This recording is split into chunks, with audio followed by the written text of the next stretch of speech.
No, that's a set of revision points. That's a whole bunch of them. If I say, hey, proof your draft for grammar, people are going to look at me like, what? I have no idea what I'm doing. So I want something more specific. I want to look at format. I want to look at other qualities before we get into the mugs issues, before we get into the grammar. So Chris, can you give me something? Double space. Double spacing. Okay, so first of all, we're going to talk about MLA format and double spacing.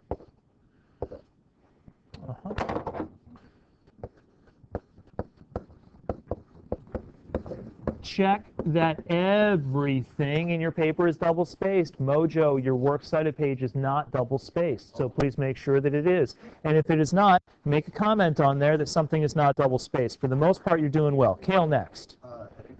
What about the heading, Kale? It should be name, teacher, class 8. 4, part, heading.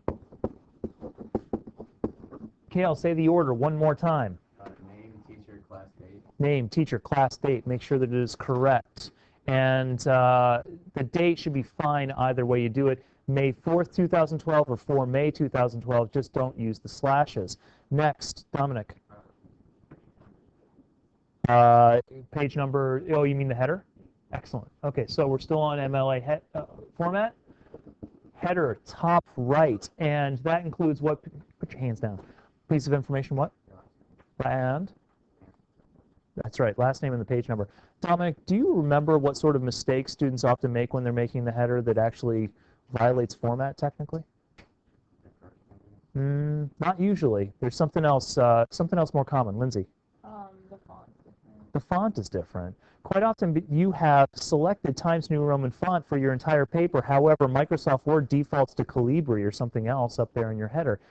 For those of us who are, a little bit attentive to detail, some might say OCD, it really stands out.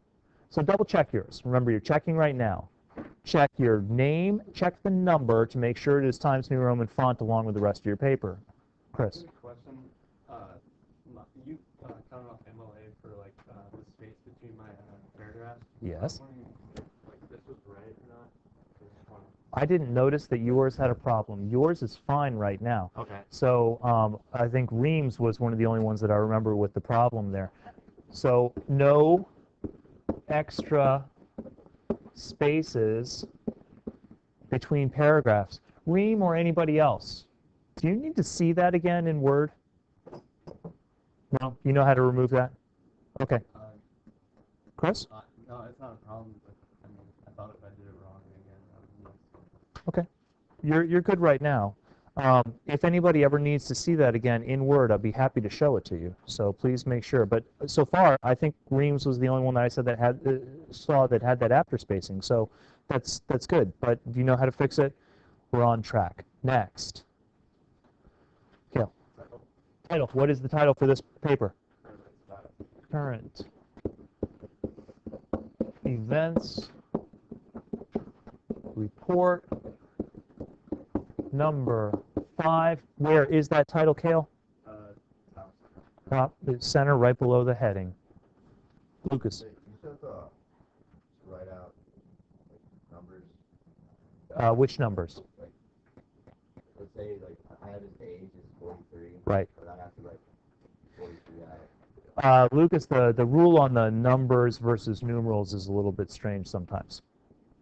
And it changes from place to place. Like if you're in a newspaper, there's one rule. If you're writing an essay in college, sometimes there's another rule. If you're an engineer, there's one rule. If you're an English major, there's another rule. Here's what I like to do as a rule. If you want your reader to think in math terms, use numerals. Because every time I see a numeral, and remember, that's a numeral. My mind starts to switch into math mode, because that's not a word, that's a number, and it turns on the math center. If I want to think in non-math terms, I use the number, I spell it out. So you're giving me his age of 43, I'd spell it out. Because I don't want math, I just want qualities of character, and his age is a quality of character. So I would spell that out as 43. Since, now to make Lucas and everybody else relaxed, since that's such a nitpicky and strange rule that changes from place to place, I correct your papers, but I never hit you for points because that one's a little bit difficult. The number one concern for numbers versus numerals is consistency. So please make sure whatever approach you take to numbers versus numerals, you're being consistent. So if at one point Lucas wrote 43 and you wrote the numerals, and then the next paragraph you wrote 43 and you wrote the number, that would stick out. So make sure you're consistent. Lindsay, next. For my paper, like some of the articles just put you as like you, then period, as period, and then sometimes I switch them, put United States. You just want it to be one or the other. Quite often we find it easier to use U.S. instead of United States. And so what often happens, Lindsay, here's how you do acronyms. Acronyms means the U.S. or the FBI or what have you. You establish the name first, United States, and then thereafter using U.S. would be acceptable, especially in the case where it's an acronym that people don't really know all that well. Do you know what the acronym PETA stands for? P-E-T-A? Anybody know it? Very good, Janelle. Something about animals. Since you don't know what PETA is, it wouldn't be appropriate to start writing a paper, PETA, PETA, PETA, PETA. You would say, People for the Ethical Treatment of Animals, and in parentheses, you write P-E-T-A. And then for the rest of the paper, you can write PETA all you want because you established it. So United States is much better known. We know what U.S. means, but still you might follow that format. Okay? Hold on, we're drifting, and I like to answer the questions, and I'll answer questions, but I like to do the Q&A period more toward the back. I'm still looking for a revision checklist. So we're constructing a revision checklist. I still want you to give me revision points to apply to everybody. Reem. What about the claim? What? You said you need a claim, right? Is that what you said? Okay, and what do you need in the claim? We talked about this yesterday.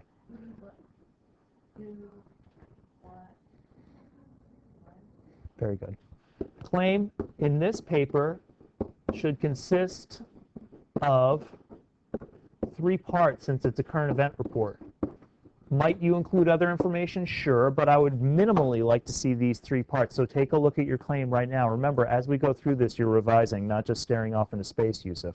So take a look at your claim. Make sure you've got a who, what, and when. Nate, read your claim for me, please. Scientific researchers at the University of Michigan released a study on the rise in numbers of babies born addicted to opiates. He's got a who and a what, and they're beautiful. Scientific research released a study, and then you've got the children addicted to opiates. The only thing missing from his is a when, and he might begin that with on whatever date or last Thursday or whatever. So just check that. Everything else sounds good. Taha. The FBI arrested in a raid on April 30th, 2012, 5 men who were attempting to blow up a bridge in the Clifton area. Excellent. FBI arrested these men trying to blow up a bridge. The only thing that's a little bit awkward about yours, Taha, is the date kind of in the middle of the sentence. I would lead on April 30th, 2012, comma, and then FBI. Okay, enough of claim proofing. We did a lot of that yesterday. Next on our checklist, Dominic. 3 sources. Oh, excellent. Yeah, note 3 sources. Okay. Look at your works cited page and make sure that you have included 3 sources. Next. Kale. Spacing after the paragraph. Spacing after the paragraph. Is that the same thing that we discussed here? Yeah. What? Okay, we got that. No extra spaces. Next, Yusuf. Indent. Please do. I saw at least one that was not indenting. So, indent on regular paragraphs. If you're not, draw the arrow. Write the word tab. Kale. We say we're cited and like it's on the separate page. Yes.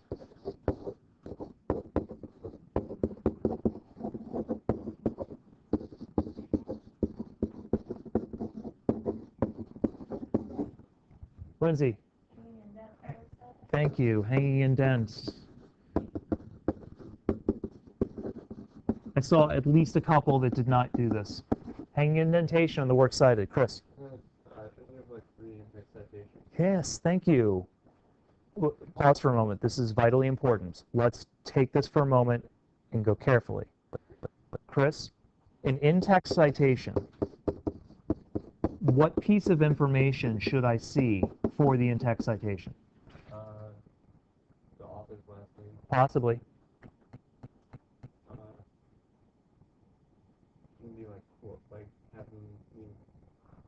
Hold on, Chris. You're looking for a really difficult answer. There's actually a very simple answer. Reem, what's the answer? It's the first piece of information on Works cited page. If you have a works cited page, turn to it. Look at the first piece of information. And then go back to your paper and see if it appears. Oh, you just put it in order. Uh-huh. That's what I. So, Chris, look at in your works cited page, your first entry, what's the first piece of information? Tom Hayes. So it's an author? Yeah. Hayes is the name? Yeah. So is Hayes in your text somewhere? Yeah, he's the top of my work cited, and then I put it in order. Right, but I mean, is Hayes in the text of the paper somewhere? Right there, see yeah. it? Okay, so what Chris has done is he looked at his works cited page, he said, Hayes is my first citation. Did I cite it in the text? He goes back there, he sees Hayes. If I were checking this, I'd go back to my works cited page, mark check mark next to that one, again, go to the next one. So you might want to do that now. Make sure that you've in-text cited everything. If you don't have like an author for an article, do you put the entire article? It's an excellent question, Dominic. If you don't have the author and the title is rather long, do you include the entire thing? Because that can be pretty long, right? Which should make all of you happy, right? Because it helps you boost the word count. But sometimes that just breaks the flow of your writing. You can include a portion of the title as long as it makes sense. If the title is the FBI arrests 5 men in Cleveland, don't just write the. That won't help. If you say the FBI arrests, that might be fine. That makes sense. Anything else on the works cited page? So we're looking for in-text citations, hanging indentation, works cited on a separate page. Lindsay? Alphabetical order, please check that right now.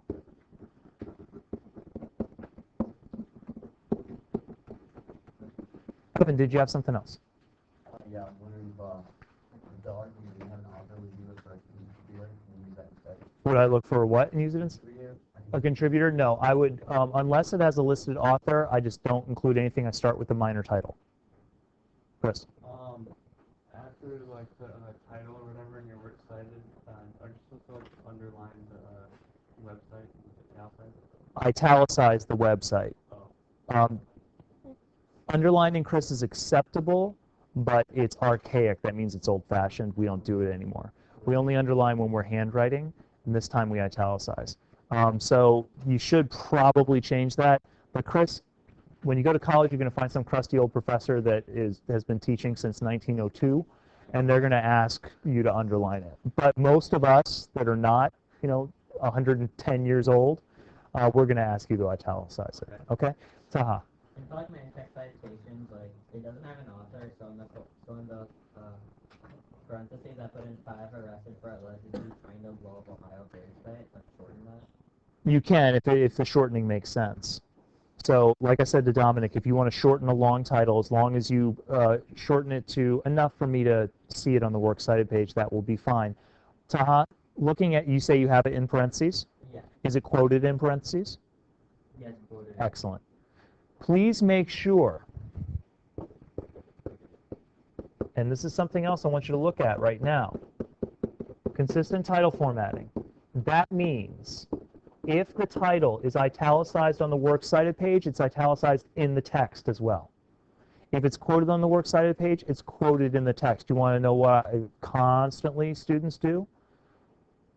You have a title that's on your works cited page in quotation marks.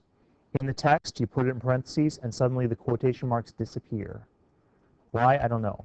Probably because you don't want to put quotation marks inside parentheses, but they belong there. So you might want to double check that to make sure that if you wrote New York Times in your works cited page and it's italicized, you write it in the text, it's italicized. So you should check for consistency there. Let's see, anything else on works cited page that we're checking? We checked formats yesterday. You did that on your worksheet. Okay. Should have a header on that page too. Good, the header should be consistent throughout. Make sure there are no numbers or bullets. I don't believe I saw any of those. Also, please make sure it is the same font as the rest of your paper. So don't suddenly shift font because you have shifted page. Double check, folks. Still not into mugs. Can you think of anything else on the checklist? And actually, I should have said this at the beginning of the class, but let's pause. Pull out a previous current events report.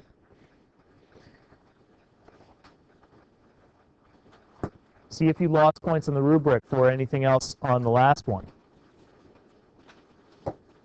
Alex. Header. Right. Make sure you got the last name and the number up in the top right-hand corner. That's correct.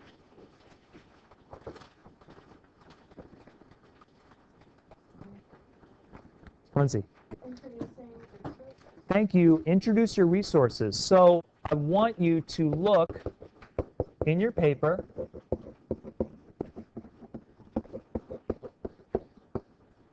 First, for quotations. Look at your quotations. Do you list the speaker or writer? Remember, if Brad's writing a paper and suddenly he writes a quotation mark, that to me as a reader means somebody else is speaking or writing. I need to know who that is because a different voice has now appeared. So double check that. And also, Lindsay didn't just say with quotations. If you are paraphrasing material, I would expect to see some reference to the source. Here's how you check it really easily. Look through your paper, just quickly. This is exactly how I do it. Do you see yourself ever saying New York Times, CNN, Washington Post, Fox News? If not, you never see yourself writing that, you've got a problem and you need to introduce your resources. Okay. I know how to like put a quote into it, but like how do you paraphrase and then cite that? Oh, it's a good question. How do you paraphrase, or how do you cite a paraphrase? So let's say I've got, these blocks are sentences. 1, 2, 3, 4. Sentence 1 is mine. Sentence 4 is mine. Sentence 2 and 3 come from the same source, source A. At the end, just as you would with a quotation. What's different about paraphrase than just a quote? Nothing. It's just not a quote. Correct. One is you have read the article and you put it in your own words, and the other is you're pulling directly from the article. That's the only difference. Oh, okay. So it begs the question, Cale, and you might be going to the more advanced question, is why would I paraphrase as opposed to quote? Sometimes you want somebody's voice. They're saying something in a unique way, and you want their actual voice. Sometimes they have authority. I want President Barack Obama to speak in my paper. I want his voice in there. And sometimes it's useful to use that quotation. Sometimes if you're doing literary analysis and you want to see the actual word that you're focusing on, you need a quotation. But if you're just reading an article, like we're talking about the terrorists or the anarchists trying to blow up a bridge in Cleveland, you just want to summarize some of it, you don't need quotations. Just read it, paraphrase it, and it's fine. But it's cited in exactly the same way. And remember, if you introduced over here, you said, in a blah, blah, blah, then this would be redundant and it's unnecessary, as we've discussed before. Anything else before we shift to mugs? Anything else on your checklist that you're looking for? Remember, if you have no works cited page right now, which several of you do not, then you must write one, else you earn a 0 on the paper. I don't accept research papers with no research. Lindsay? Right, you said like the US thing, like, just, that's the first time I was put that behind it. Yes. Oh, no. For that, Lindsay, it's unnecessary because everybody knows what everybody knows the U.S. United States, right? Okay. So for those that are very commonly known. Just change the one I spelled it out, like the US. Correct. Yusuf, you had your hand up? Well, I was gonna say font, but you're trying to like Times New Roman 12 point. If you're using something other than Times New Roman 12 point, like Calibri, that's fine, as long as it's a sensible font that's pretty standard. But to be safe, use the Times New Roman 12 point font. Taha. When you said that you have to, like, I guess, for acronyms, like, write out the full thing, do I have to write out the full thing for FBI? No, because everybody knows what the FBI is. Guys, I hate rules like that because it's sort of a gray area based upon subjective knowledge of your readership. Does everybody know who the FBI is? Yeah, most. I would hope that every American would know who the FBI is, the federal police. If you're writing to somebody in a different culture in a different nation, not a Western nation, might you spell that out and explain? Maybe. But you know your reader. Your reader is an American audience. FBI is fine. Anything else on our checklist? Then we turn to mugs. I want you to give me ways that you can prove for mugs right now.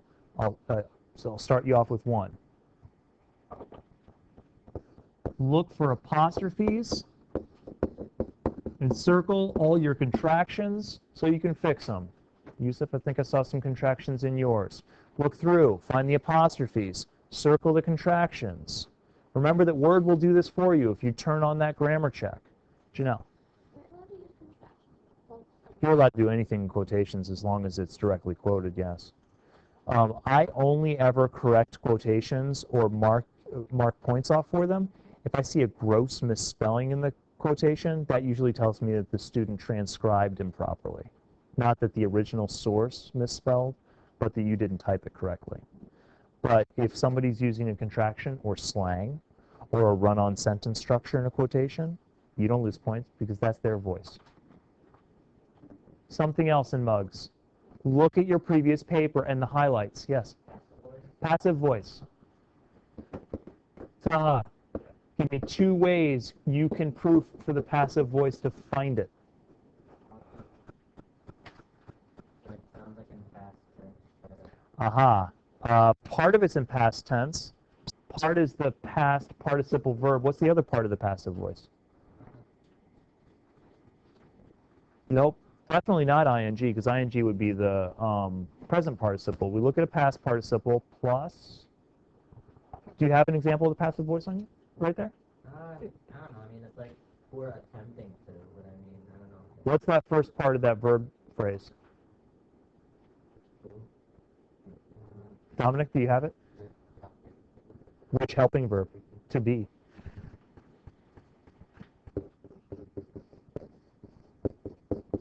It's to be plus a past participle. That's why we're attempting doesn't qualify as the passive voice, because it's an ing, not an ed. Were attempted. This explosion was attempted by the anarchists. That's passive. That's one way to find it. You can just look for it yourself. That requires you to be really up on grammar. And I know you folks have a hard time identifying verbs sometimes. I see verbs very easily because I've been doing this for a long time. The other way is to turn on Microsoft Word's grammar check to look for passive sentences, and it will identify every single one of them and underline them for you. That's easy. What you know? It's not necessarily wrong, but is the FBI already part of your paper? Then why can you not just write the FBI arrested the men on Monday? See? There's the issue. So passive voice often results from you not knowing who the subject is, but you know who the subject is, the FBI. You can include them in there. Contractions, passive voice. Next. Comma splices. So obviously, Kale, if you're looking for a comma splice, what are you looking for first? Very good. Kale, in a properly constructed compound sentence, a properly constructed one, not a comma splice, the comma would be followed by what? How do we properly join two sentences? That's right, a comma and a conjunction. You're looking for a comma with no conjunction. One more quality.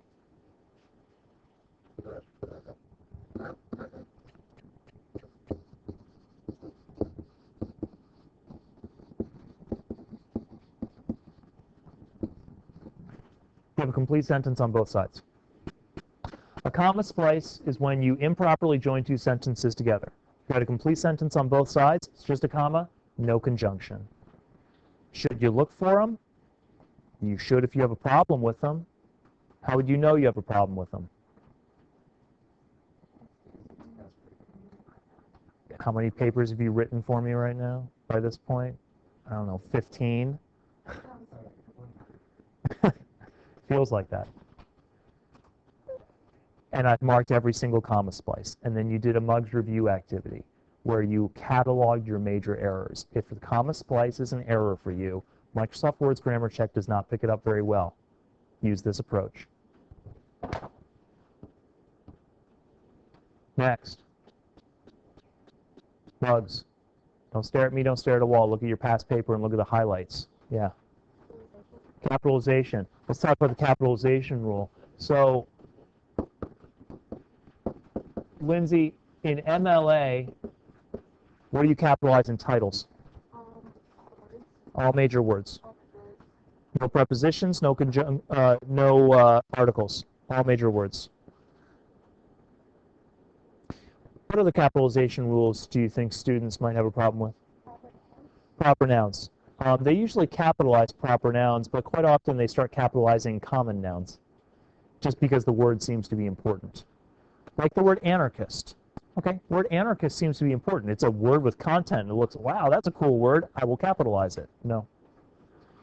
Anarchist is a common noun. So, don't capitalize it. Italicize what? The titles? Okay. Italicize yes, the rain is very distracting. I understand. Hold on. Italicize major titles. Can we list major titles? Titles of websites. What else is italicized? Books. Boats. Thank you. Boats. Newspapers. Yeah, ships. Like Titanic. Right, Brad? Titanic. Titanic is capitalized. Songs, quotation marks, but the albums on which they appear are italicized. No, names of buildings are not. Feature films. Feature films. Those musicals should probably be italicized. Okay? See? You're glad you brought that up now, aren't you? Well, and Sophie, here's the reason why. Give me a name of one of the musicals. Once? Is Once producing and presenting by itself, or is it part of another show? Well, there's a movie and then they made it into a musical. I understand, but when I go to the musical, when I go to see Once, am I seeing it as one part of a whole bunch of different musicals, or is it just one musical on its own? On its own. Stands on its own, it's italicized. Okay? Next, Nate. You know, you were talking about like abbreviating the United States earlier. Yeah. I have like a full condition. Yes. So emotional abstinence syndrome. I don't know. Should I put like NAS? Is it neonatal? Yeah, that. Neonatal, what's the next word? Neonatal abstinence or neonatal? Okay, anyway, what is your question? I just put like otherwise known as NAS. Should I put N period A period S? But capital stuff. That's what I did. How did they do it in the article that you were reading? I think I just did it like how I did it. I would do that. In the absence of further direction, I would mimic the professional publication that you're using. Okay? How do you proof for awkward sentence structure, Kale? Thank you. Hey, stop talking because this one's important. It drives me nuts. Awk. You guys write these papers, you press print, and then you never look at them again. Yeah, pretty much. Hey, I understand. I was in the same situation when I was your age and even older. I didn't start rereading my papers until I was in grad school. It's a bad habit. And unless you are naturally gifted as a writer, it's a bad habit that will lead to lost points. So, if you have a draft, read it. Don't just micro-edit it, say, oh, I'm looking for this, looking for this. Read the whole thing from beginning to end and out loud if you can. Read it out loud. You'll find those awkward sentence structures. I think my second, maybe third year of teaching was the first time I had the experience where a student actually read his paper out loud and said, wow, that makes no sense. Had to stop because he couldn't understand the sentence structure. Many of you would be in the same situation. Do that before it gets to me. Thank you, Kale. Next. Yes. Spelling. All right, spell check helps, right? But can we talk about spelling problems that some of you have encountered that, yeah, the theirs?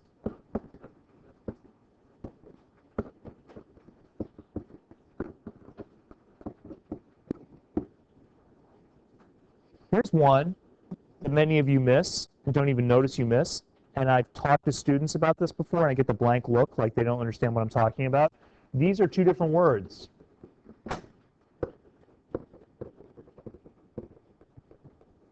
You realize that? One's singular, the other's plural. Very common spelling mistake in student writing. Similar sort of mistake.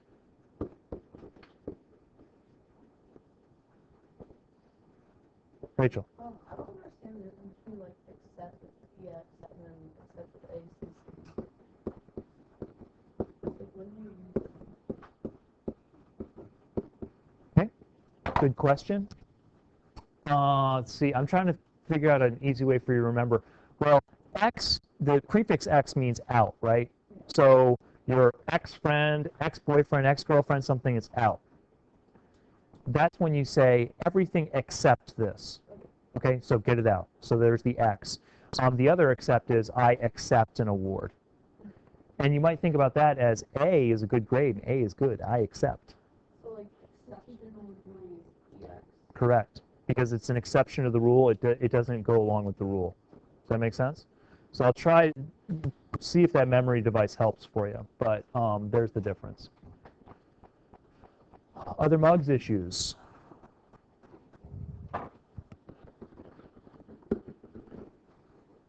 Look for that word, please.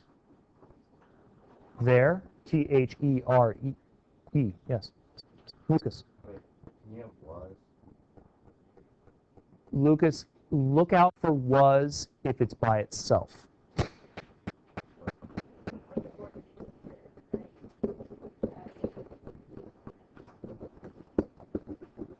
Lucas, this is fine. She was swimming. Is that an active verb? Yeah, it's a very active verb. It works. This is not a verb. That's a helping verb. If you said she was a person swimming in the lake, was a, that's was by itself, doesn't work. It's weak.